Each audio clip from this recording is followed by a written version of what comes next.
किसी भी वक्तृत्व कला की यात्रा के प्रारंभिक क्षणों में यह खोज होती है कि आवाज केवल शब्दों को व्यक्त करने का माध्यम नहीं है, बल्कि एक शक्तिशाली उपकरण है जो धारणाओं को आकार दे सकता है और भावनाओं को उत्तेजित कर सकता है। यह अध्याय मानव आवाज के अंतर्निहित गुणों, उसकी दृढ़ विश्वास को संप्रेषित करने की क्षमता और इसे पूर्ण क्षमता तक विकसित करने के लिए आवश्यक अनुशासन और अभ्यास की गहराई में जाता है। जिस प्रकार एक सटीक रूप से सुर में बंधा वाद्ययंत्र एक मधुर राग उत्पन्न करता है, उसी प्रकार एक विकसित आवाज विचारों की प्रस्तुति को एक कला रूप में परिवर्तित कर सकती है, जो स्पष्टता और अधिकार के साथ गूंजती है। प्राकृतिक अवस्था में आवाज एक अंतर्निहित उपहार है, जिसे सतत अभ्यास और सावधानीपूर्वक ध्यान देकर पोषित किया जाना चाहिए। प्रभावी भाषण के मूल में व्यक्ति की अपनी स्वर सीमा, स्वर की सूक्ष्म विविधताओं और ध्वनि के उतार चढ़ाव की शक्ति के प्रति जागरूकता निहित होती है। वक्ता, चाहे वह एक छोटे समूह को संबोधित कर रहा हो या विशाल जनसमूह को, उसे अपनी आवाज को श्रोताओं और अवसर के अनुरूप ढालना सीखना चाहिए।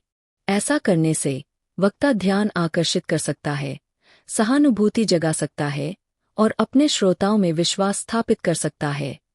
इस प्रक्रिया का केंद्रीय तत्व उच्च स्वर में पठन, रीडिंग अलाउड की कला है, जो अभ्यास और पूर्वाभ्यास दोनों के रूप में कार्य करता है। जब कोई व्यक्ति सावधानीपूर्वक और ध्यानपूर्वक पढ़ता है, तो यह उसे उच्चारण की बारीकियां, गति का महत्व और स्पष्ट अभिव्यक्ति की आवश्यकता सिखाता है। जिस प्रकार एक संगीतकार कठोर अभ्यास से अपने कौशल को निखारता है, उसी प्रकार एक वक्ता को बार बार ध्वनि अभ्यास करना चाहिए, जिससे उसकी स्वाभाविक क्षमता एक परिष्कृत प्रदर्शन में परिवर्तित हो सके। ऐसा करने से वह केवल अपनी अभिव्यक्ति को परिष्कृत नहीं करता, बल्कि भाषा की प्राकृतिक लय के प्रति एक सहज प्रवृत्ति विकसित करता है, एक ऐसी लय जो हर शब्दांश में जीवन फूंक देती है और बोले गए शब्द को वजन प्रदान करती है।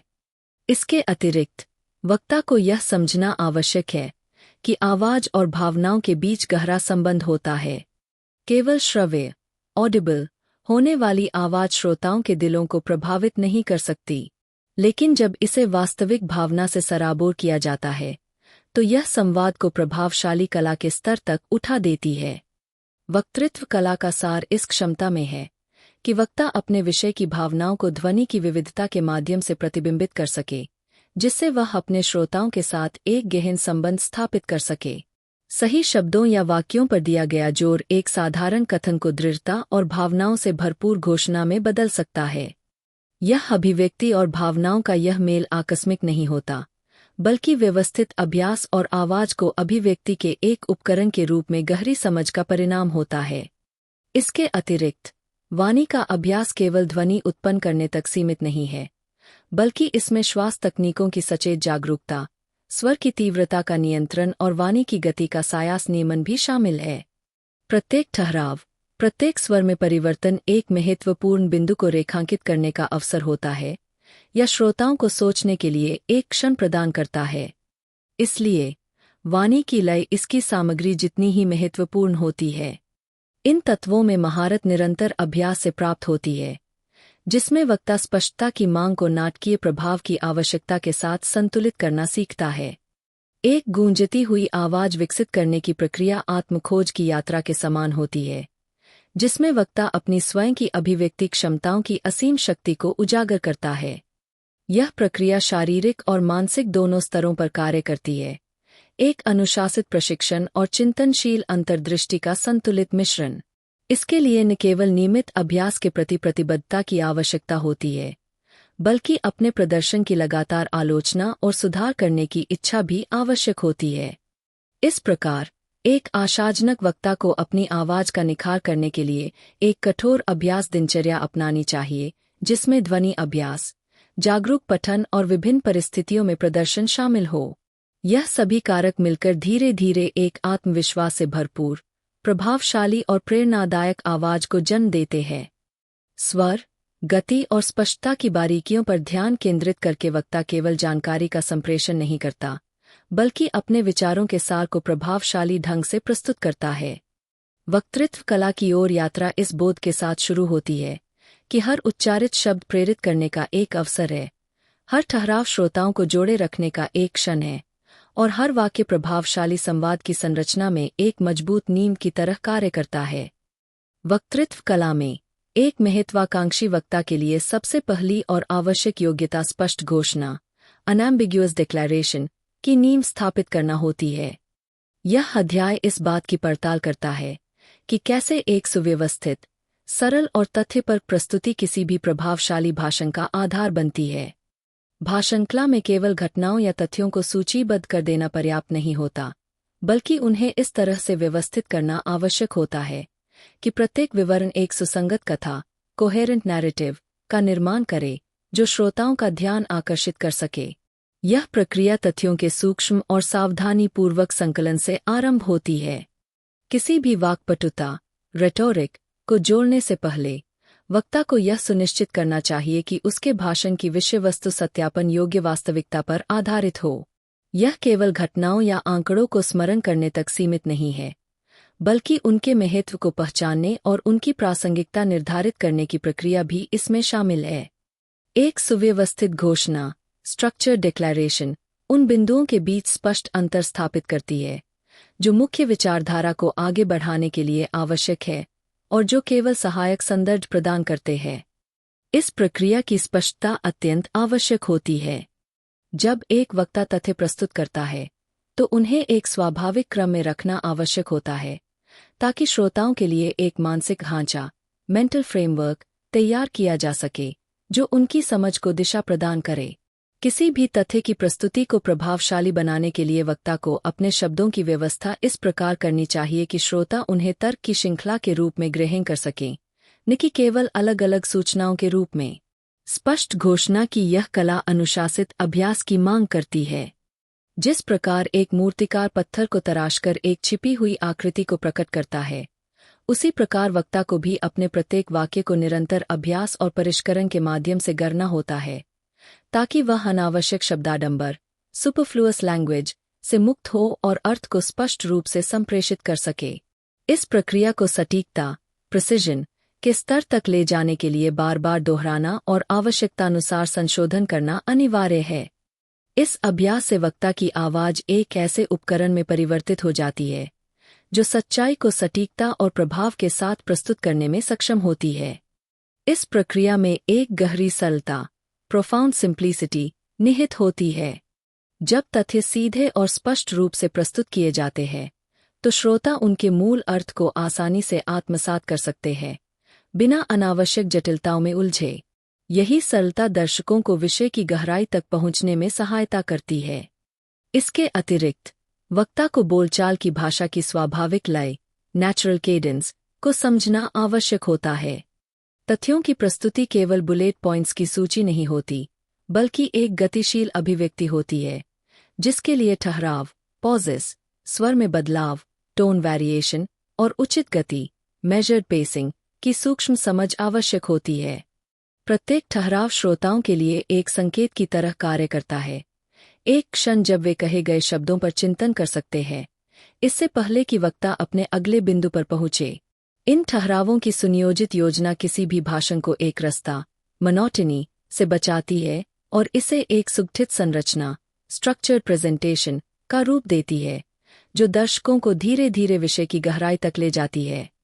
स्पष्ट घोषणा की एक और महत्वपूर्ण विशेषता जरूरी तथ्यों पर दिया जाने वाला बल, एम्फसिस, है। प्रत्येक तथ्य समान महत्व नहीं रखता। कुछ तथ्य वक्ता के कथन का आधार होते हैं, जबकि अन्य केवल संदर्भ प्रदान करते हैं। वक्ता को यह कला सीखनी होगी कि वह अपनी आवाज में उचित उतार चढ़ाव, मॉड्यूलेशन, लाकर महत्वपूर्ण तथ्यों को विशेष बल दे सके। यह केवल ऊंची आवाज में बोलने से नहीं होता, बल्कि इस सूक्ष्म समझ से होता है कि किस समय, किस तथ्य को अधिक महत्व देना चाहिए। एक सुनियोजित स्वर उत्थान, इंटोनेशन राइज, किसी तथ्य के महत्व को दर्शा सकता है, जिससे श्रोताओं का ध्यान उस पर केंद्रित किया जा सकता है।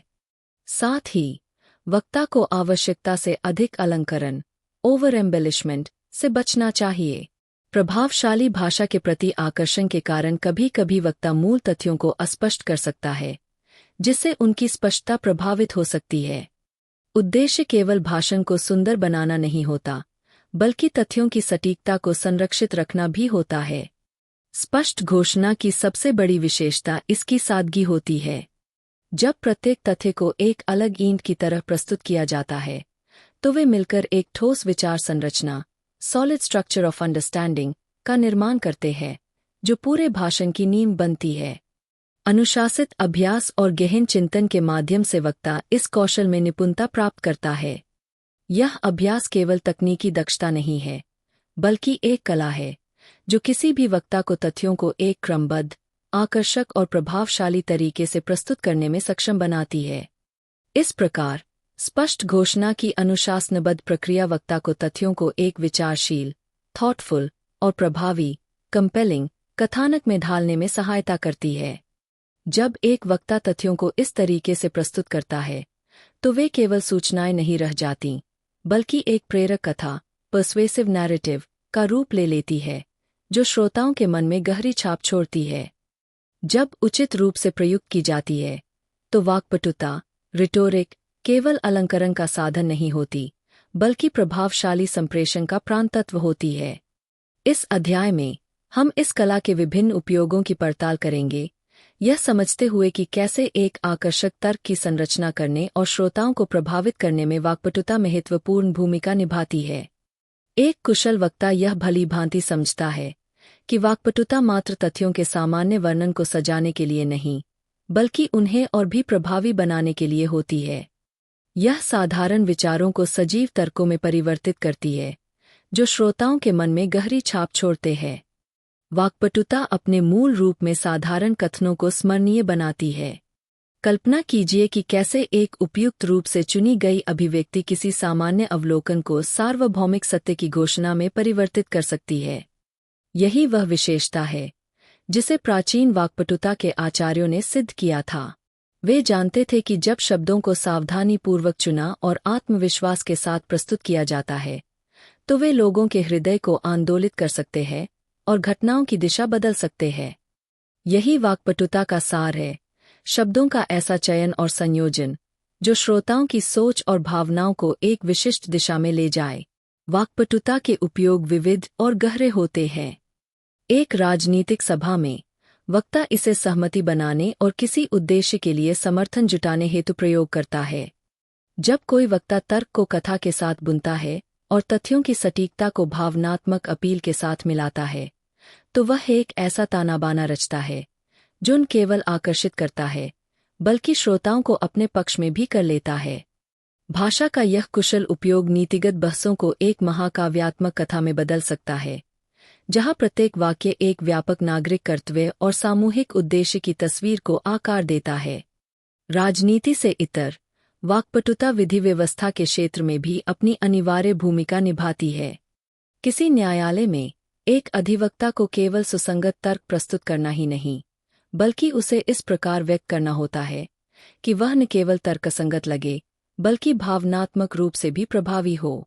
वाक्पटुता की शक्ति इसमें निहित होती है कि वह तथ्यों को इस प्रकार प्रस्तुत कर सके कि वे जूरी के समक्ष एक स्वाभाविक सत्य प्रतीत हों। तर्क और भावना के इस संतुलन में वाक्पटुता एक आवश्यक सहयोगी बन जाती है। शिक्षा और सार्वजनिक शिक्षा के क्षेत्र में भी वाक्पटुता का एक महत्वपूर्ण स्थान है।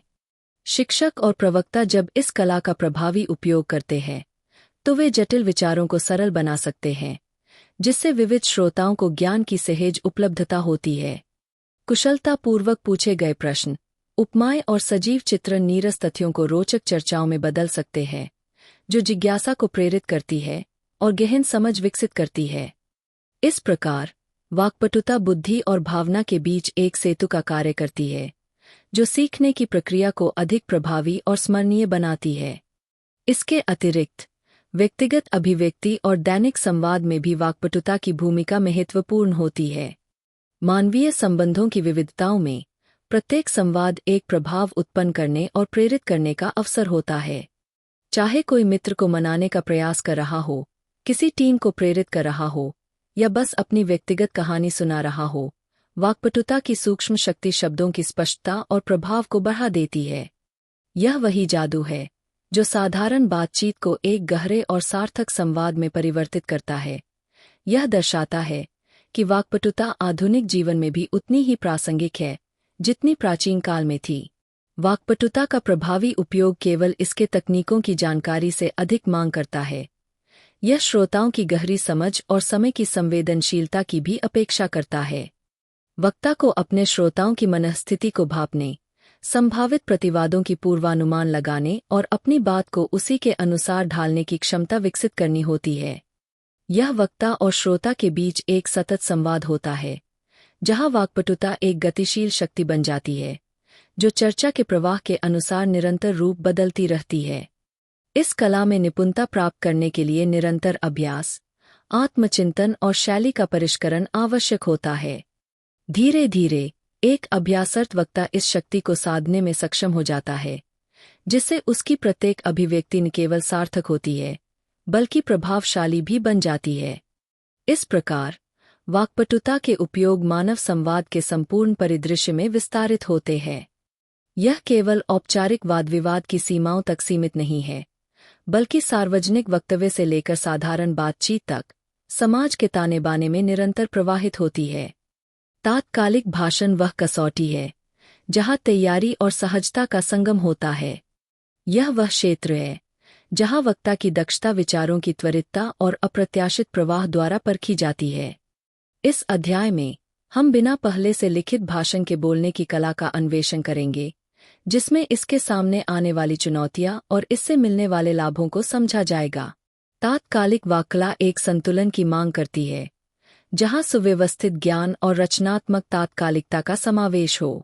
लिखित भाषण की सूक्ष्मता से भिन्न यह विधा वक्ता से अपेक्षा करती है कि वह अपने आंतरिक विचारों और अनुभवों के भंडार से तात्कालिक रूप से तर्कपूर्ण संवाद स्थापित करे।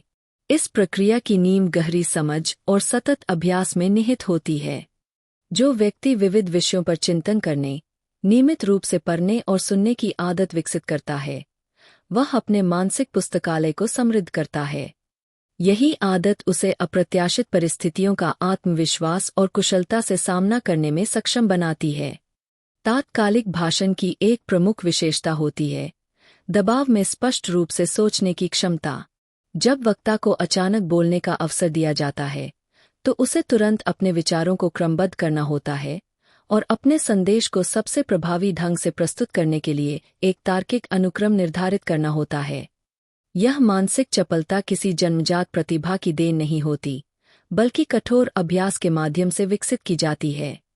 बहसों में भाग लेना, तात्कालिक चर्चाएं करना और संभावित परिदृश्यों का पूर्वाभ्यास करना, ये सभी क्रियाएं वक्ता को अपने विचारों को शीघ्रता से और स्पष्ट रूप से प्रस्तुत करने में मदद करती है। इस प्रकार तात्कालिक भाषण केवल अप्रत्याशित छलांग नहीं है, बल्कि स्मरण शक्ति, तर्क और अंतःप्रज्ञा इंट्यूशन के बीच संतुलित नृत्य है। तात्कालिक प्रवचन में वक्ता की आवाज एक विशेष भूमिका निभाती है। स्वर का उतार चढ़ाव, विरामों का रणनीतिक उपयोग और महत्वपूर्ण वाक्यों पर बल देना तर्क को स्पष्ट करने में सहायक होते हैं। ये मौखिक तत्व न केवल तर्क के महत्वपूर्ण बिंदुओं को उजागर करते हैं, बल्कि श्रोताओं को यह संकेत भी देते हैं कि तर्क किस दिशा में आगे बढ़ रहा है। जब भाषण पूर्व निर्धारित नहीं होता, तब यह स्वर संयोजन और भी महत्वपूर्ण हो जाता है, क्योंकि यह श्रोताओं को वक्ता के विचारों के प्रवाह का अनुसरण करने में सहायता करता है। इस प्रकार स्वर की सटीकता और गति एक आकस्मिक भाषण को भी प्रभावशाली संवाद में परिवर्तित कर सकती है। तात्कालिक भाषण की सफलता के लिए वक्ता की धैर्य और आत्मसंयम बनाए रखने की क्षमता भी अत्यंत महत्वपूर्ण होती है। सहज भाषण की अनिश्चितता घबराहट ला सकती है, लेकिन एक प्रभावशाली वक्ता इस घबराहट को ऊर्जा में बदलने की कला सीखता है।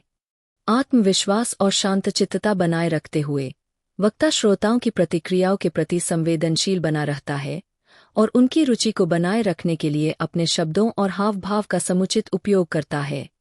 तात्कालिक वाक्कला में एक और आवश्यक गुण होता है, अनुकूलनशीलता। कोई दो तात्कालिक भाषण समान नहीं होते। प्रत्येक विषय, स्थान और श्रोताओं की संरचना के अनुसार अलग दृष्टिकोण अपनाने की आवश्यकता होती है। कुशल वक्ता परिस्थिति के अनुरूप अपने विचारों को ढालने की क्षमता रखता है और बातचीत की अप्रत्याशित प्रवृत्तियों को भी सहजता से अपनाता है। यह लचीलापन किसी अपरिपक्वता का संकेत नहीं, बल्कि विषय की गहरी समझ का प्रमाण है, जिससे वह अपने तर्क को स्वाभाविक रूप से आगे बढ़ाते हुए भी उसे तार्किक और प्रभावशाली बनाए रखता है। अंततः तात्कालिक भाषण केवल विचारों के त्वरित प्रवाह तक सीमित नहीं है। यह एक ऐसी कला है जिसमें बुद्धि और भावना का तात्कालिक समन्वय किया जाता है। जब वक्ता बिना पूर्वयोजना के अपने विचारों को व्यक्त करता है, तो प्रत्येक शब्द उसके आंतरिक विचारों की प्रामाणिक अभिव्यक्ति बन जाता है, जिसमें समय की धड़कन भी समाहित होती है। यही तात्कालिकता वक्ता को श्रोताओं से गहरे स्तर पर जोड़ने की शक्ति देती है, जिससे उसका भाषण प्रेरणादायक और प्रभावशाली बन जाता है। लोक भाषण के क्षेत्र में सबसे बड़ी चुनौती केवल विचारों को स्पष्ट रूप से प्रस्तुत करना नहीं, बल्कि श्रोताओं की ऊर्जा को समझना और उसे सही दिशा में मोड़ना भी है। इस अध्याय में हम वक्ता और श्रोताओं के बीच के जीवंत अंतःक्रिया का अन्वेषण करेंगे और उन रणनीतियों को समझेंगे जो वक्ता को सामूहिक ध्यान आकर्षित करने और बनाए रखने में सक्षम बनाती है। एक कुशल वक्ता जानता है कि श्रोता केवल निष्क्रिय श्रोता नहीं होते, बल्कि वे संवाद के सक्रिय भागीदार होते हैं। वक्ता के प्रत्येक संकेत, स्वर परिवर्तन और हाव-भाव श्रोताओं के साथ एक सतत प्रतिक्रिया चक्र, फीडबैक लूप में संलग्न होते हैं, जो भाषण की प्रभावशीलता को प्रभावित करता है। जो वक्ता इस सामूहिक प्रतिक्रिया की नब्ज पहचानने में सक्षम होते हैं, वे अपनी ऊर्जा को इस प्रवाह से जोड़कर अपने विचारों को अधिक प्रभावी ढंग से प्रस्तुत कर सकते हैं। एक नियंत्रित स्वर, एक उपयुक्त विराम या आवाज के स्तर में हल्का सा उतार चढ़ाव भी श्रोताओं को संवाद का हिस्सा बनने के लिए प्रेरित कर सकता है। श्रोताओं को आकर्षित करने के लिए वक्ता को अपने विचारों को स्पष्टता और जुनून के साथ प्रस्तुत करना आवश्यक होता है। प्रभावी संप्रेषण के लिए केवल तर्कपूर्ण प्रस्तुति पर्याप्त नहीं है। इसमें भावनात्मक स्पर्श का भी समावेश होना चाहिए, ताकि विचार केवल सुने ही न जाए, बल्कि अनुभव किए जाए। वक्ता के शब्दों में आत्मविश्वास की गूंज श्रोताओं के भीतर विचारों की चिंगारी जला सकती है, जिससे वे केवल सुनने तक सीमित न रहकर भाषण का हिस्सा महसूस करने लगते हैं। एक प्रभावी वक्ता केवल शब्दों पर निर्भर नहीं करता, बल्कि उसकी शारीरिक भाषा भी संवाद का एक महत्वपूर्ण पहलू होती है। संतुलित मुद्राएं, आत्मविश्वास से भरी उपस्थिति और चेहरे के हाव-भाव वाणी की शक्ति को बढ़ाने का कार्य करते हैं। जब वक्ता किसी बिंदु पर जोर देने के लिए आगे बढ़ता है या हल्की सी मुस्कान के साथ श्रोताओं की प्रतिक्रिया को स्वीकार करता है, तो उसका भाषण अधिक जीवंत और प्रभावशाली बन जाता है। लोक भाषण में अनुकूलनशीलता भी एक महत्वपूर्ण पहलू होता है। प्रत्येक सभा भिन्न होती है। कुछ श्रोता शांत और चिंतनशील हो सकते हैं, जबकि कुछ ऊर्जावान और उत्साही। कुशल वक्ता श्रोताओं की इस विविधता को पहचानते हैं और अपनी शैली को उसी के अनुसार ढालते हैं।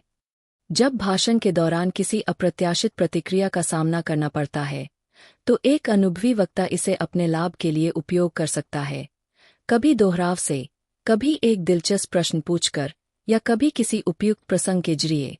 लोक भाषण केवल शब्दों का संप्रेषण नहीं है, यह विचारों का एक सामूहिक उत्सव है।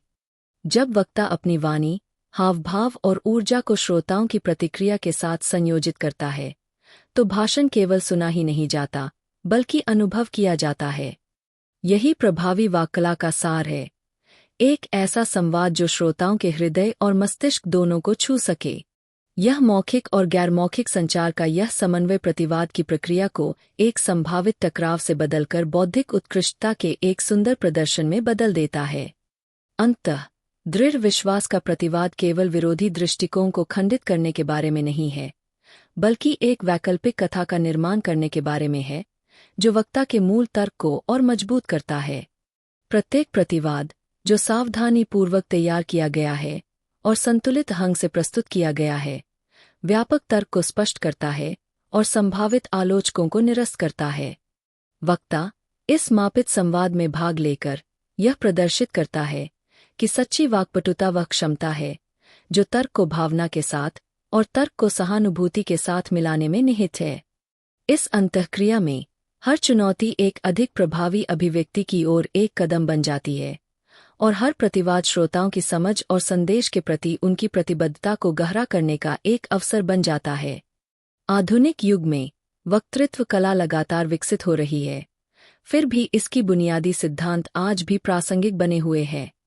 आज के वक्ता, चाहे वे राजनीतिक मंचों पर हों या डिजिटल दर्शकों को संबोधित कर रहे हों, स्पष्टता, भावना और तार्किक अनुनय की प्राचीन तकनीकों को अपनाते हैं, जबकि वे उन्हें हमारे युग की विशिष्ट आवश्यकताओं के अनुसार ढालते भी हैं। इस अध्याय में हम कई आधुनिक वक्ताओं के उदाहरणों का विश्लेषण करेंगे, यह दिखाने के लिए कि उनकी शैली कैसे शास्त्रीय परंपराओं को दर्शाती है, फिर भी नवाचार के माध्यम से पुनर्जीवित होती है। उदाहरण के लिए, वैश्विक स्तर पर प्रभावशाली राजनीतिक हस्तियों पर विचार करें। उनकी भाषण शैली अक्सर व्यक्तिगत कहानियों और जीवन चित्रणों के साथ बुनी जाती है, जो जटिल नीतिगत चर्चाओं को ऐसी कथाओं में बदल देती है जो विविध दर्शकों के साथ गहराई से जुड़ती है। ठीक उसी प्रकार जैसे प्राचीन वाद विवाद करने वाले वक्ता अपनी आवाज की लय और प्रवाह का उपयोग करते थे, ये आधुनिक नेता भी अपने स्वर की गहराई और विराम की रणनीति के माध्यम से अपने विचारों को प्रभावशाली ढंग से प्रस्तुत करते हैं। वे तथ्यात्मक निष्कर्ष और भावनात्मक अपील के मिश्रण को अपनाते हैं, यह दर्शाते हुए कि प्रभावी वक्तृत्व हमेशा तर्क और भावना के संतुलन पर निर्भर करता है। राजनीति से परे, प्रेरक वक्ता भी आधुनिक वक्तृत्व कला का एक विशिष्ट उदाहरण प्रस्तुत करते हैं। ये वक्ता अक्सर अपनी जीवन की चुनौतियों और सफलताओं को कहानियों के रूप में प्रस्तुत करते हैं, जो श्रोताओं में प्रेरणा जगाने का कार्य करती है। उनकी शैली में आत्मीयता का भाव होता है, जो अक्सर मल्टीमीडिया प्रस्तुतियों से और अधिक प्रभावशाली हो जाता है। फिर भी, उनका मूल कौशल आवाज के उतार चढ़ाव और हावभाव की शक्ति में ही निहित रहता है। अपनी बात की लय को मानवीय भावनाओं की धड़कन के अनुरूप बनाकर, वे अपने दर्शकों के भीतर प्रेरणा की चिंगारी उत्पन्न करते हैं और उन्हें क्रियाशील बनने के लिए प्रेरित करते हैं। शिक्षा और नवाचार के क्षेत्र में, वक्ताओं को अक्सर जटिल विचारों को सरल और समझने योग्य बनाने की चुनौती का सामना करना पड़ता है। यहाँ, वक्ता को जटिल सिद्धांतों को बिना उनकी बौद्धिक गहराई को कम किए प्रभावी रूप से प्रस्तुत करना पड़ता है। इस क्षेत्र में सर्वश्रेष्ठ उदाहरण वे होते हैं जो स्पष्ट संरचना और सरल उपमाओं का उपयोग करके कठिन विषयों को समझाने में माहिर होते हैं। वे तर्क की पारंपरिक शैली का पालन करते हुए तथ्यों को क्रमबद्ध रूप से प्रस्तुत करते हैं, प्रत्येक बिंदु को स्पष्टता से समझाते हैं और दर्शकों को नई अंतर्दृष्टि की खोज में शामिल करते हैं। जब इस तरह की स्पष्टता को विषय के प्रति वास्तविक उत्साह के साथ जोड़ा जाता है, तो यह एक अद्वितीय संवाद बन जाता है, जिससे जटिल ज्ञान भी एक साझा अन्वेषण की यात्रा जैसा प्रतीत होता है। इसके अलावा, सोशल मीडिया और डिजिटल प्लेटफार्मों के उदय के कारण वक्ता और उनके श्रोताओं के बीच की सीमाएं धुंधली हो गई है। आधुनिक सार्वजनिक वक्ता अक्सर इंटरैक्टिव प्लेटफार्मों के माध्यम से अपने दर्शकों के साथ प्रत्यक्ष संवाद स्थापित करते हैं, जिससे समुदाय की भावना और तात्कालिकता की अनुभूति बढ़ जाती है। इन सहभागिताओं में वक्ता को अपने लचीलेपन का प्रदर्शन करना होता है, क्योंकि तात्कालिक प्रतिक्रियाएं और वास्तविक समय में समायोजन उनके संचार का अभिन्न हिस्सा बन जाते हैं। लाइव प्रतिक्रियाओं, चाहे वे तालियों के रूप में हों, टिप्पणियों के माध्यम से हों या डिजिटल प्रतिक्रियाओं में प्रकट हों, का उपयोग करके वक्ता अपने संदेश की प्रभावशीलता को और अधिक बढ़ा सकता है। ये सभी आधुनिक उदाहरण यह दर्शाते हैं कि माध्यम चाहे कोई भी हो, वक्तृत्व की आत्मा अडिग बनी रहती है। जो वक्ता एक आधुनिक सभा के सामने खड़ा होता है, चाहे वह एक विशाल सभागार में हो या कैमरे के लेंस के माध्यम से बोल रहा हो, वह प्रभावी संचार के शाश्वत सिद्धांतों को आगे बढ़ा रहा होता है। वे कठोर तैयारी को इस क्षमता के साथ जोड़ते हैं कि वे अपने श्रोताओं की आवश्यकताओं के अनुसार तत्काल प्रतिक्रिया दे सकें, यह सुनिश्चित करते हुए कि उनका हर शब्द सटीक रूप से वितरित किया जाए और हर विराम अर्थपूर्ण हो। इस प्रकार, आधुनिक वक्ता न केवल पारंपरिक वक्तृत्व कला की समृद्ध विरासत को संजोते हैं, बल्कि इसे नए युग की आवश्यकताओं के अनुरूप फिर से परिभाषित भी करते हैं। इस अध्याय में हम विभिन्न प्रकार की वक्तृत्व कला के उदाहरणों की चर्चा करेंगे, जो प्रभावी सार्वजनिक भाषण की असीम संभावनाओं को प्रदर्शित करते हैं। ये उदाहरण ऐतिहासिक श्रद्धा और आधुनिक नवाचार दोनों से प्रेरित होकर यह दिखाते हैं कि किस प्रकार वाक्पटुता का उपयोग सार्वजनिक राय को प्रभावित करने, कार्यों के लिए प्रेरित करने और मानव अनुभव को प्रकाशित करने के लिए किया जा सकता है। सबसे पहले उन क्लासिक वक्ताओं पर विचार करें जिनकी विरासत इतिहास में अमर हो चुकी है। उनके भाषण, जो अक्सर सार्वजनिक बहस के मंच पर या किसी महत्वपूर्ण सामाजिक परिवर्तन के समय दिए गए थे, उनकी स्पष्टता, लय और भाषा पर पकड़ के लिए प्रसिद्ध है। ये महान वक्ता यह समझते थे कि भाषण केवल तथ्यों की सूची प्रस्तुत करने का कार्य नहीं है, बल्कि यह श्रोताओं की भावनाओं और बुद्धि से गहरे स्तर पर जुड़ने की प्रक्रिया है। आधुनिक वक्तृत्व के क्षेत्र में राजनीतिक मंच, न्यायालय और डिजिटल मीडिया में सक्रिय वक्ता आज भी वही मूलभूत सिद्धांत अपनाते हैं जो उनके पूर्ववर्तियों ने विकसित किए थे। अंतर केवल इतना है कि वे समकालीन संचार तकनीकों का उपयोग करते हैं, जैसे कि मल्टीमीडिया, संवादात्मक चर्चा और लाइव फीडबैक का लाभ उठाकर अपने शब्दों को अधिक प्रभावी बनाते हैं। उनकी सफलता इस बात पर निर्भर करती है कि वे पारंपरिक तकनीकों और आधुनिक नवाचारों का कितना संतुलित समन्वय कर सकते हैं। प्रभावी वक्तृत्व का उपयोग केवल राजनीतिक भाषणों या न्यायिक वाद-विवाद तक सीमित नहीं है। अकादमिक व्याख्यान से लेकर सामुदायिक बैठकों तक इस कला के सिद्धांत सूक्ष्म लेकिन प्रभावशाली रूप से कार्य करते हैं। इन उदाहरणों से यह स्पष्ट होता है कि प्रभावी वक्तृत्व कला न केवल एक अनुशासन है, बल्कि यह एक कला भी है। यह निरंतर अभ्यास, सोची समझी तैयारी और तात्कालिकता को अपनाने की हिम्मत का एक मिश्रण है।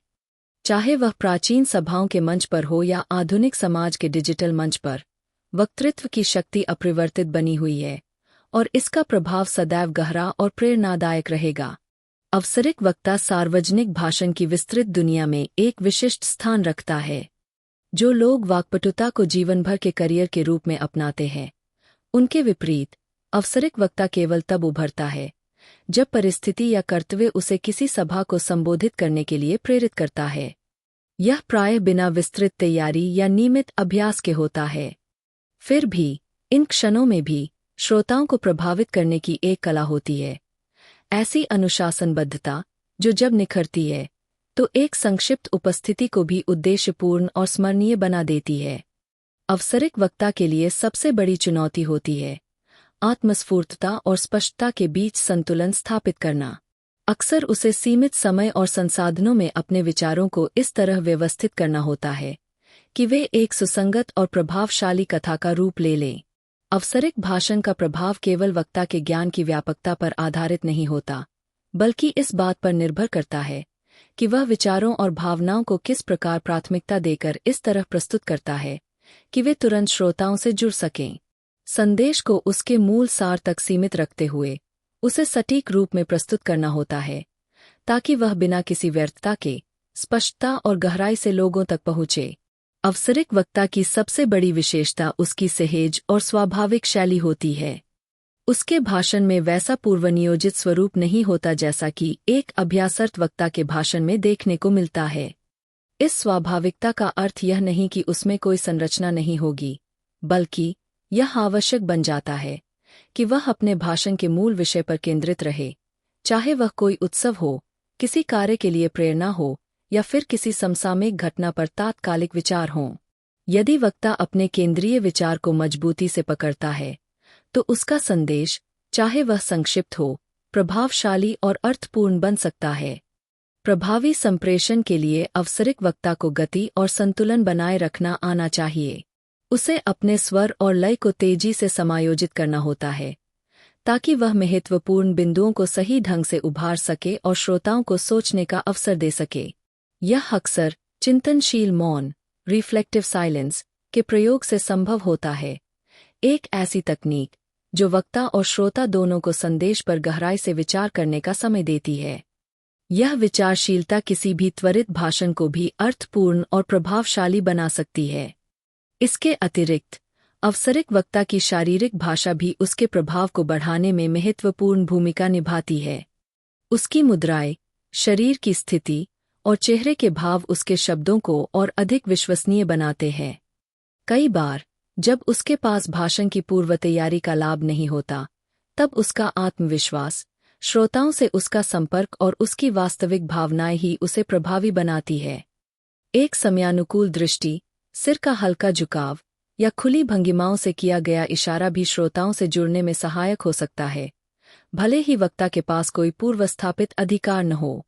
अवसरिक भाषण की एक और चुनौती यह होती है कि वक्ता को बहुत जल्दी श्रोताओं की मनःस्थिति और अपेक्षाओं को समझना होता है।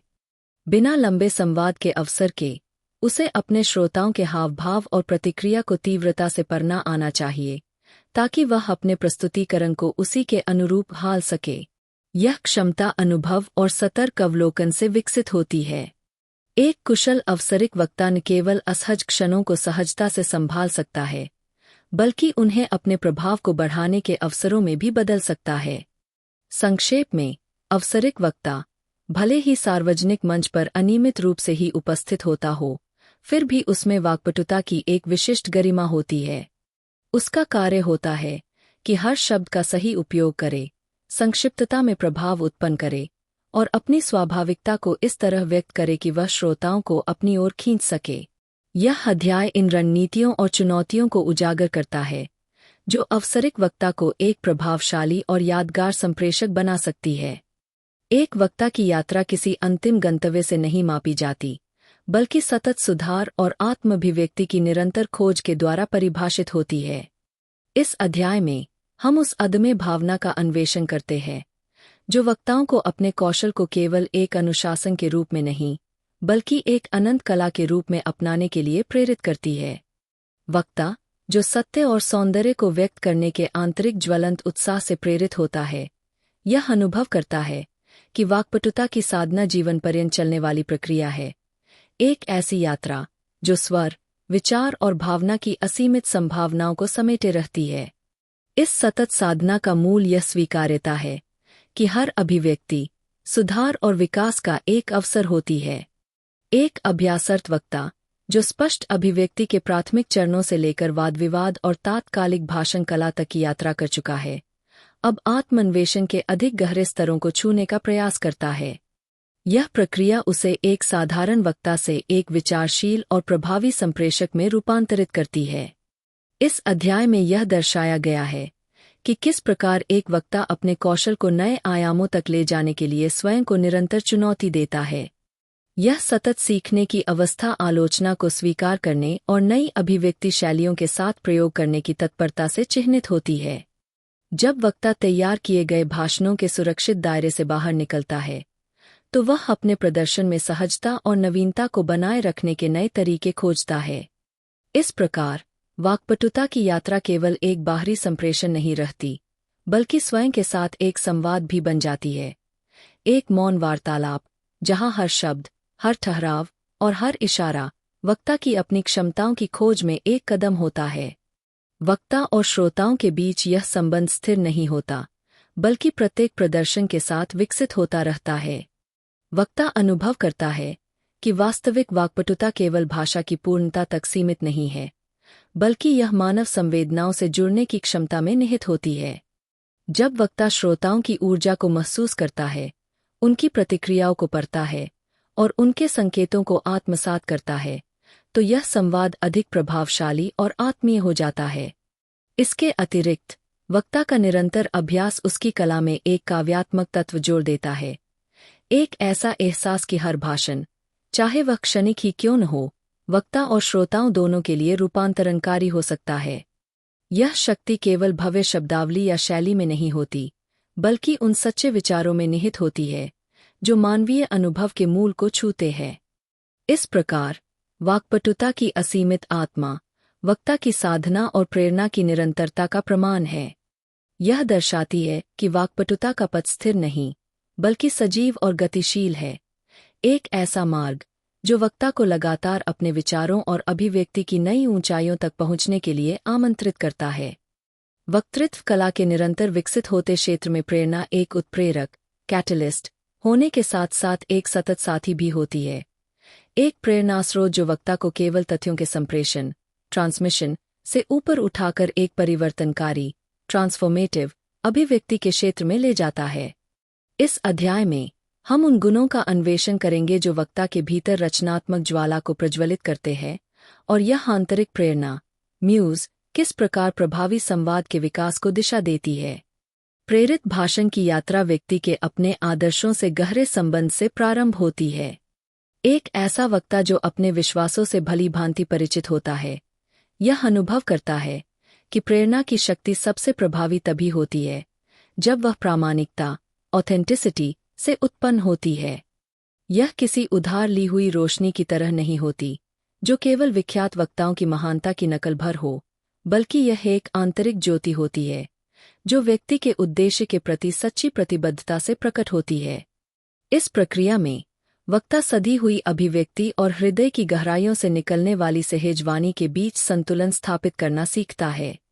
इन तत्वों का मेल एक ऐसा वातावरण बनाता है जिसमें प्रेरणा केवल कभी कभी प्रकट होने वाली कोई अनुभूति नहीं, बल्कि निरंतर प्रवाहित होने वाली शक्ति बन जाती है। इस प्रेरित वाणी का एक प्रमुख पक्ष व्यक्तिगत अनुभव और अर्जित ज्ञान के विशाल भंडार का उपयोग करने की क्षमता में निहित है। वक्ता सतत अभ्यास और आत्मचिंतन के माध्यम से ऐसी कहानियों, विचारों और सीखी हुई शिक्षाओं का एक संकलन तैयार करता है जो किसी भी क्षण की आवश्यकता के अनुसार सहज रूप से प्रकट हो सकती है। चाहे वह कठिनाइयों पर विजय प्राप्त करने का अनुभव हो या दृष्टिकोण में आया कोई सूक्ष्म परिवर्तन, प्रत्येक कथा, नैरेटिव इस उद्देश्य से बुनी जाती है कि वह सार्वभौमिक स्तर पर गूंज सके।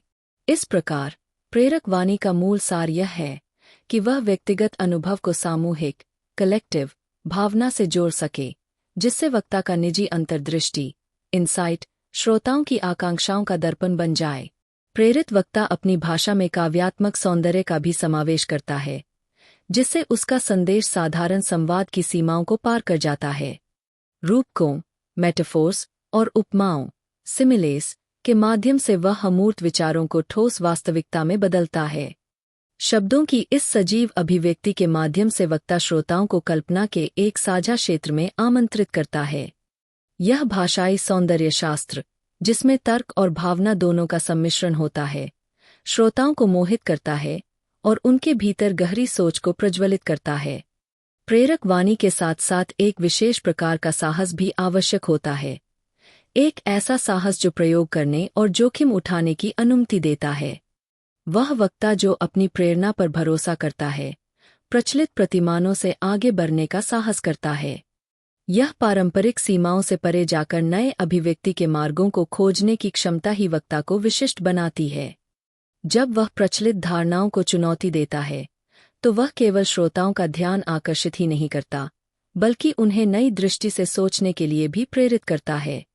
इस प्रकार वक्ता की अभिव्यक्ति मात्र एक भाषण नहीं होती, बल्कि एक सृजनात्मक क्रांति, क्रिएटिव रिबेलियन बन जाती है, जो यह सिद्ध करती है कि सत्य और सौंदर्य स्थिर नहीं होते, बल्कि सतत परिवर्तनशील होते हैं। प्रेरित वक्ता की उपस्थिति भी एक अनूठी शक्ति रखती है, एक ऐसा चुंबकीय प्रभाव, मैग्नेटिज्म, जो ध्यान आकर्षित करता है और सामूहिक चेतना, कलेक्टिव स्पिरिट को झकझोरता है। यह शक्ति वक्ता की वास्तविकता, जेन्युइननेस और उसकी खुली अभिव्यक्ति में निहित होती है। जब वक्ता अपनी बात के पीछे छिपी भावनाओं और कमजोरियों को प्रकट करने के लिए तैयार होता है, तब वह अपने श्रोताओं को भी एक साझा अनुभव के संवाद में सम्मिलित करता है। परिणामस्वरूप यह प्रेरणा केवल वक्ता की नहीं रहती, बल्कि श्रोताओं के लिए भी एक सामूहिक उत्सव का रूप ले लेती है। इस प्रकार प्रेरक वाणी की प्रेरणा कोई दूरस्थ, अमूर्त आदर्श नहीं है, बल्कि वक्ता की कला का एक अभिन्न तत्व है। यह प्रेरणा संरचित वक्तृत्व, स्ट्रक्चर्ड रेटोरिक, को एक जीवन संवाद में रूपांतरित करने की शक्ति रखती है, एक संवाद जो श्रोताओं के हृदय और मस्तिष्क को समान रूप से प्रभावित करता है। वक्तृत्व कला की निरंतर यात्रा में स्मरण शक्ति, रिमेम्बरेंस, का एक विशेष स्थान है। यह केवल अतीत की घटनाओं का पुनर्लेखन नहीं है, बल्कि एक ऐसी शक्ति है जो वर्तमान में नए संदर्भों के साथ पुनर्जीवित होती है। इस अध्याय में हम स्मरण की शक्ति को वक्ता की कला में एक प्रभावशाली उपकरण के रूप में देखते हैं, जो केवल अतीत को पुनः अनुभव कराने के लिए नहीं, बल्कि उससे प्रेरणा और सीख लेने के लिए प्रयुक्त होती है। वक्ता स्मृति का उपयोग न केवल विषय वस्तु के रूप में करता है, बल्कि इसे अपने संवाद के आधार के रूप में भी स्थापित करता है। वह व्यक्तिगत अनुभवों और ऐतिहासिक घटनाओं को पुनः प्रस्तुत करता है, ताकि अमूर्त विचारों को ठोस कथानकों, नैरेटिव्स, में बदला जा सके। जब कोई वक्ता अपने संघर्ष, विजय या पराजय की कहानियां साझा करता है, तो वह केवल स्वयं की कहानी नहीं सुनाता, बल्कि अपने श्रोताओं के लिए भी एक आईना प्रस्तुत करता है, जिसमें वे स्वयं को देख सकते हैं। स्मरण की प्रभावशीलता इस बात पर निर्भर करती है कि वक्ता कितनी कुशलता से अतीत के अनुभवों को वर्तमान की वास्तविकताओं से जोड़ पाता है। जब वह व्यक्तिगत स्मृतियों को सार्वभौमिक यूनिवर्सल संदर्भों में प्रस्तुत करता है तो वे मात्र एक व्यक्ति की कहानी नहीं रह जाती, बल्कि श्रोताओं की सामूहिक चेतना का हिस्सा बन जाती है। एक प्रभावी वक्ता इस कला को आत्मसात कर लेता है कि कैसे अपने शब्दों से श्रोताओं के मस्तिष्क में सजीव चित्र उकेरे जाएं। वह अपनी भाषा में सूक्ष्म विवरण, सटीक लय और गहरी भावनाओं को शामिल करता है ताकि श्रोता उन घटनाओं को अपनी आंखों के सामने घटित होता महसूस करें। इसके अतिरिक्त स्मरण शक्ति केवल तर्क, लॉजिक का साधन नहीं है, बल्कि भावनात्मक अनुनय, इमोशनल पर्सुएजन का भी एक प्रभावी तरीका है। जब वक्ता बीते समय की घटनाओं को प्रामाणिक संवेदनशीलता के साथ व्यक्त करता है तो वह केवल श्रोताओं की बुद्धि को ही नहीं, बल्कि उनके हृदय को भी स्पर्श करता है। इसलिए स्मरण की वाणी मात्र अतीत की घटनाओं का संग्रह नहीं होती, बल्कि वक्ता की कला को एक गहरी संवेदनशीलता और प्रभावशाली अभिव्यक्ति प्रदान करती है। यह एक ऐसा माध्यम है जो श्रोताओं और वक्ता को एक साझा यात्रा में बांधता है, जिससे उनकी चेतना और अनुभवों का विस्तार होता है। प्रभावी वक्तृत्व की जड़ें गहरे मानसिक अनुशासन, मेंटल डिसिप्लिन में समाई होती है। एक उत्कृष्ट वक्ता बनने की राह में व्यक्ति को न केवल भाषा की जटिलताओं को समझना आवश्यक होता है, बल्कि केंद्रित चिंतन, फोकस्ड कॉन्टेम्पलेशन की कला में भी निपुण होना पड़ता है। इस अध्याय में हम इस बात की पड़ताल करेंगे कि कैसे बौद्धिक अनुशासन, इंटेलेक्चुअल डिसिप्लिन, एक प्रभावी संवाद की रीत के रूप में कार्य करता है और वक्ता को अपने विचारों को स्पष्ट, सशक्त और प्रभावशाली रूप में प्रस्तुत करने की शक्ति प्रदान करता है। एक विचारों की स्पष्टता के लिए आलोचनात्मक सोच। किसी भी भाषण के प्रारंभ होने से पहले एक सक्षम वक्ता अपने भीतर गहन विचार मंथन करता है। वह प्रत्येक तर्क, आर्ग्यूमेंट का मूल्यांकन करता है, संभावित चुनौतियों को पहचानता है और श्रोताओं की प्रतिक्रिया की कल्पना करता है। यह आंतरिक संवाद एक मौन अभ्यास, साइलेंट रिहर्सल की भांति होता है, जहां विचारों को परिष्कृत, रिफाइन किया जाता है। यह प्रक्रिया वक्ता को अपने संदेश को केवल प्रभावशाली बनाने तक सीमित नहीं रखती, बल्कि उसे तार्किक रूप से मजबूत और भावनात्मक रूप से गूंजने योग्य, रेसोनेंट भी बनाती है। 2. सतत अध्ययन और ज्ञान का विस्तार। एक उत्कृष्ट वक्ता स्वयं को सतत अध्ययन, कंटिन्यूअस लर्निंग के पथ पर बनाए रखता है। वह साहित्य, इतिहास, समसामयिक घटनाओं और विभिन्न विषयों में गहरी रुचि रखता है। यह व्यापक ज्ञान उसे ऐसी समृद्ध उपमाएं, एनालॉजीज और दृष्टांत, एग्जाम्पल्स प्रदान करता है जो उसके भाषण को जीवंत और विचारोत्तेजक बनाते हैं। लेकिन केवल जानकारी एकत्र करना ही पर्याप्त नहीं होता। एक अनुशासित वक्ता मात्र तथ्यों को नहीं संजोता, बल्कि वह उनकी गहराई में जाकर नए दृष्टिकोण, पर्सपेक्टिव खोजता है। वह जानकारियों को जोड़ने, प्रश्न उठाने और अंतर्दृष्टि, इंसाइट विकसित करने की आदत डालता है। यही गुण उसे एक साधारण वक्ता से विशिष्ट बनाता है। वह जो केवल बोलता नहीं, बल्कि विचारों की गहराई तक जाकर नए दृष्टिकोण प्रस्तुत करता है। 3. मानसिक दृढ़ता और आत्मसंयम। प्रभावी वक्तृत्व केवल ज्ञान और भाषा तक सीमित नहीं होता, इसमें मानसिक स्थिरता, मेंटल कंपोजर भी महत्वपूर्ण भूमिका निभाती है।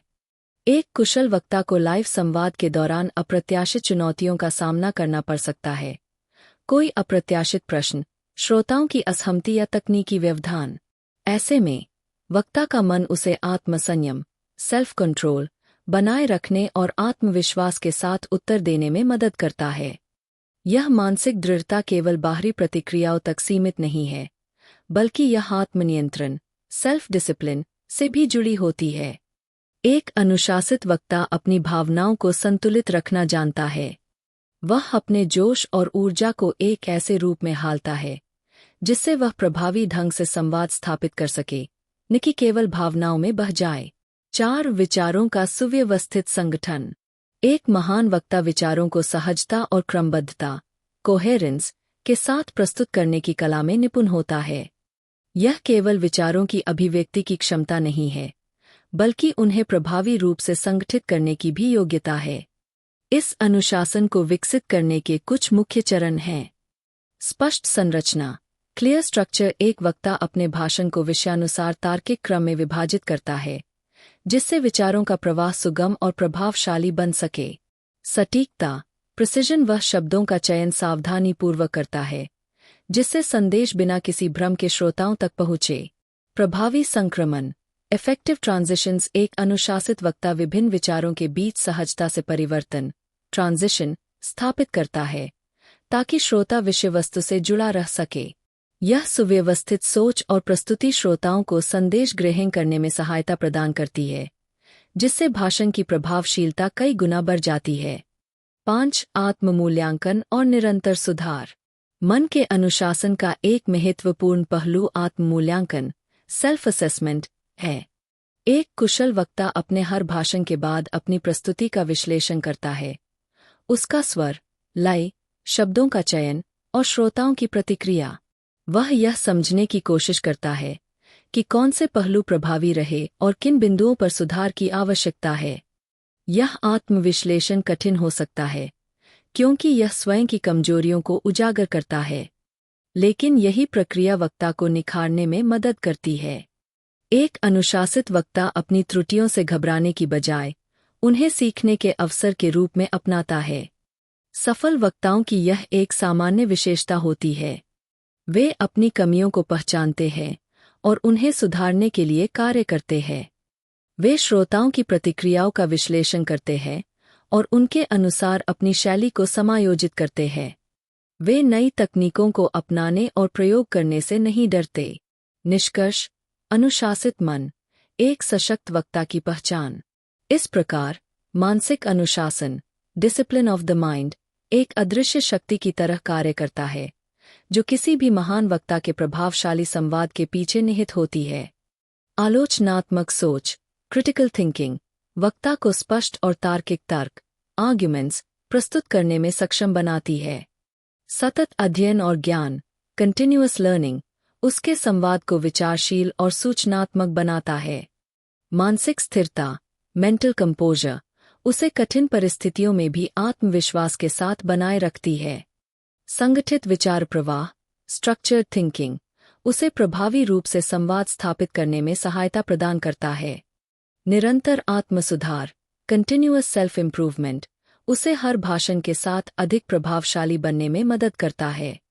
यह अनुशासन ही वक्ता को केवल एक विचारक, थिंकर, नहीं, बल्कि एक प्रभावी नेता, लीडर, बनाता है।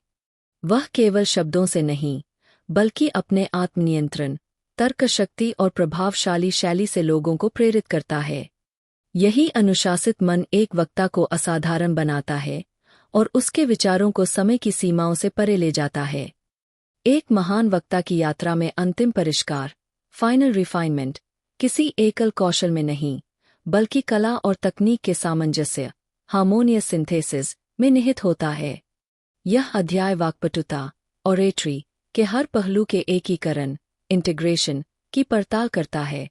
अनुशासित स्पष्टता, डिसिप्लिन क्लैरिटी, से लेकर जीवंत प्रस्तुति, लाइव डिलीवरी तक, ताकि संपूर्ण प्रदर्शन, परफॉर्मेंस, अपने व्यक्तिगत तत्वों के योग से भी अधिक प्रभावशाली बन सके।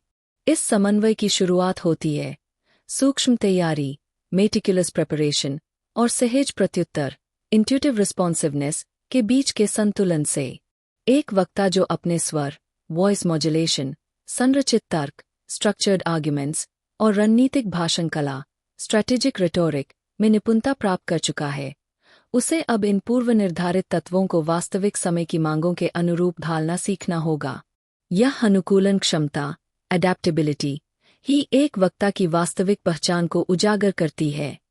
अब वह पूर्व निर्धारित भाषण की सीमाओं में बंधा नहीं रहता, बल्कि अपने श्रोताओं के साथ एक जीवंत संवाद, डायनामिक डायलॉग, स्थापित करता है। यह लचीलापन उसे प्रतिक्रियाओं के आधार पर अपनी प्रस्तुति को पुनः संतुलित करने में सक्षम बनाता है, अप्रत्याशित परिस्थितियों को संचार में गहराई जोड़ने का अवसर बनाता है। एक समय निर्धारण की कला, द आर्ट ऑफ टाइमिंग, इस संपूर्ण समन्वय में समय का उचित उपयोग, टाइमिंग, सबसे महत्वपूर्ण भूमिका निभाता है। एक कुशल वक्ता जानता है कि कब मौन, पॉज, को शब्दों जितना ही प्रभावशाली बनने देना है, और कब अपने वाक्य को उस ऊंचाई क्रेशेंडो तक ले जाना है जो श्रोताओं की सामूहिक ऊर्जा को पकड़ सके। यह समय निर्धारण केवल लयबद्धता रिदम का खेल नहीं है, बल्कि विषय वस्तु और संदर्भ की गहरी समझ से उपजा हुआ कौशल है। हर विराम, हर स्वर परिवर्तन, केडेंस शिफ्ट इस तरह से संतुलित होता है कि संदेश का संपूर्ण प्रभाव अधिकतम हो, जिससे श्रोता न केवल सूचनात्मक रूप से जुड़े रहें, बल्कि भावनात्मक और बौद्धिक रूप से भी प्रेरित हों। दो तर्क और भावनाओं का संतुलन, बैलेंसिंग रीजन एंड पैशन। कला और तकनीक के इस समन्वय में सबसे चुनौतीपूर्ण कार्य होता है तर्कपूर्ण विश्लेषण, लॉजिकल आर्ग्यूमेंटेशन को हृदयस्पर्शी अभिव्यक्ति, हर्टफेल्ट एक्सप्रेशन के साथ जोड़ना। एक अनुशासित मस्तिष्क, डिसिप्लिन माइंड, जिसने तर्क की हर बारीकी पर मेहनत की है, अब उसे सहज प्रेरणाओं, स्पॉन्टेनियस इंस्पिरेशन को अपनाने की अनुमति देनी होती है।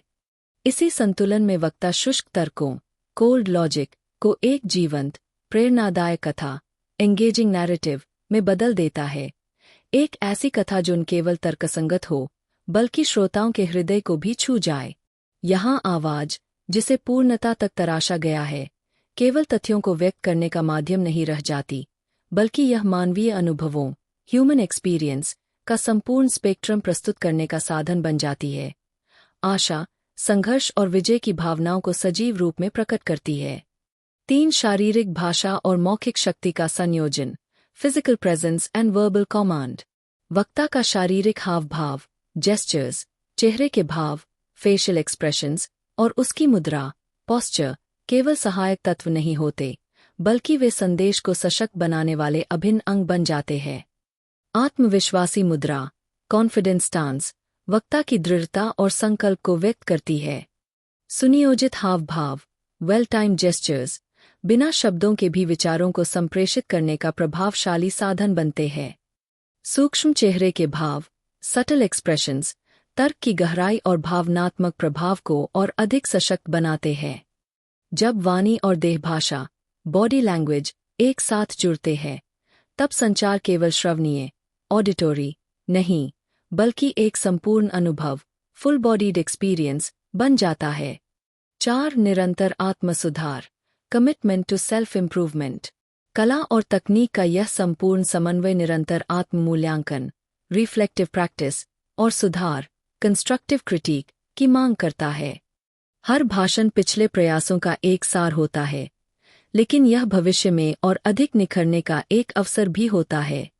वक्ता अपने तैयार अभ्यास, स्ट्रक्चर्ड प्रिपरेशन और वास्तविक प्रस्तुति, लाइव एक्सप्रेशन के बीच संवाद, डायलॉग बनाए रखता है, जिससे वह हर बार नए आयाम जोड़ता है। यही निरंतर अभ्यास, रिलेंटलेस कमिटमेंट, वक्ता को साधारण से असाधारण बनाता है। वह केवल विचारों को संप्रेषित, कन्वे नहीं करता, बल्कि एक ऐसा अनुभव, इंडेलिबल एक्सपीरियंस रचता है जो श्रोताओं के हृदय और मस्तिष्क दोनों को प्रभावित करता है। सार्वजनिक वक्तृत्व की परिष्कृत कला में मन और हृदय को प्रभावित करने की शक्ति जिम्मेदारी, रिस्पॉन्सिबिलिटी से अलग नहीं की जा सकती। इस अध्याय में हम उस नैतिक आधार, एथिकल फाउंडेशन की खोज करेंगे जो हर प्रभावी वक्ता के लिए अनिवार्य होता है।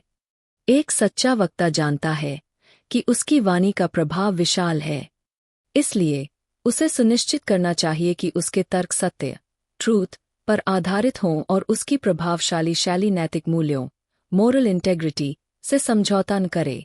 एक ईमानदारी और सत्यनिष्ठा, सिंसेरिटी एंड इंटेग्रिटी।